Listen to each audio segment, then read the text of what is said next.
안녕하세요. 하이스틸이라는 기업. 주가가 하루 만에 거의 30% 가까이 막 오르면서 상한가를 쳤는데 이게 도대체 무슨 일인가 싶으실 거예요. 그 배경으로 지목되는 미국 알래스카 LNG 개발 사업 얘기를 좀 해보려고 합니다. 하이스틸이 정말로 수혜를 볼 수 있을지 관련 시장 분석 자료랑 기업 리포트들을 가지고 한번 파헤쳐 보겠습니다. 알래스카 LNG 프로젝트. 이게 규모부터가 어마어마하다고요?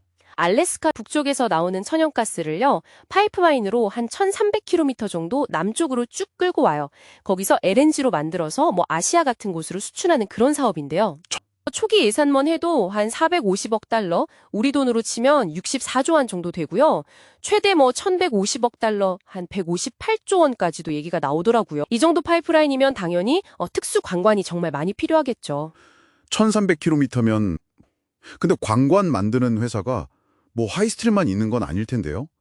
포스코 인터내셔널이나 동양철강 같은 다른 회사들도 언급이 되던데 왜 유독 하이스틸이 이렇게 주목을 받는 걸까요? 그게 바로 하이스틸만이 가진 핵심 기술력 때문입니다. 영하 196도씨, 이 극저온 환경에서도 견딜 수 있는 극저온용 고망간 강관이라는 걸 만드는 기술을 갖고 있거든요. 영하 196도요? 알래스카 엄청 춥잖아요. 영하 수십 도는 기본이고 이런 극한 환경에서 1300km나 되는 파이프라인을 깔려면 이런 특수 소재가 필수적인 거죠. 근데 기술만 좋다고 다 되는 건 아니지 않습니까? 특히 미국 시장이면 그 무역 장벽 같은 게 만만치 않을 텐데요. 여기서 이제 두 번째 아주 결정적인 요인이 나옵니다. 최근에 그 미국 상무부에서 하이스틸 강관 제품에 대해서 덤핑 마진 제로 판정을 내렸어요. 이게 뭐냐면 쉽게 말해서 관세 부담이 거의 없이 미국 시장에 물건을 팔 수 있게 됐다는 뜻입니다.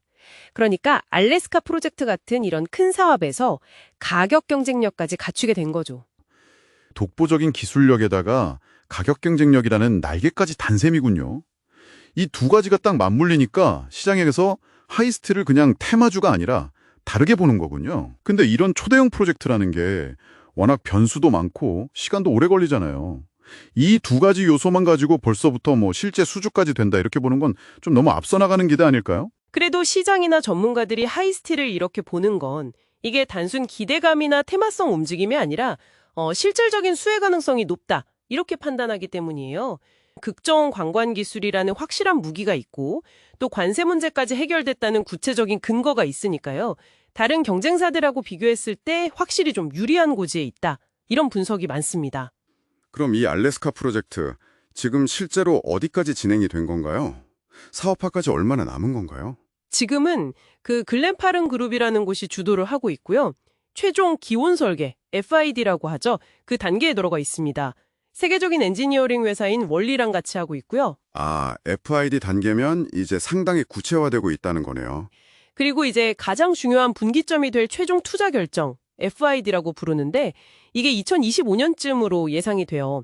이 결정이 내려져야 실제로 이제 큰 돈이 투입되고 사업이 본궤도에 오르는 거죠. 최근에는 태국 국영 에너지 기업인 PTT하고 판매 계약도 맺으면서 상업적인 부분도 좀 진척이 있고요. 정부 차원에서도 뭔가 움직임이 있다고요? 미국이나 우리 정부도 관심을 보이고 있다던데요. 이런 게 좀 도움이 될까요? 이게 트럼프 행정부 때부터 바이든 행정부까지 초당적으로 계속 지지를 해온 프로젝트예요. 한국 정부도 계속 참여 가능성을 보고 있고요. 이런 정치적인 지원이라는 게 프로젝트 안정성이나 어떤 장기적인 지속 가능성에 대한 신뢰를 좀 높여주는 중요한 역할을 하죠. 아무래도 이런 큰 인프라 사업은 정책 변수에 민감하니까요. 이런 분위기가 리스크를 좀 줄여주는 효과가 있습니다. 자, 그럼 좀 정리를 해보겠습니다.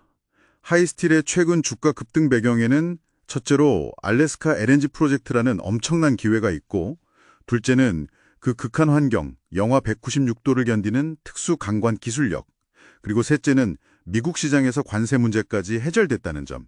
이 세 가지 강력한 요인이 맞물린 결과로 볼 수 있겠네요. 앞으로 우리가 지켜봐야 할 가장 중요한 변수는 역시 실제 강관 공급 계약이 체결되느냐 이 여부가 될 겁니다.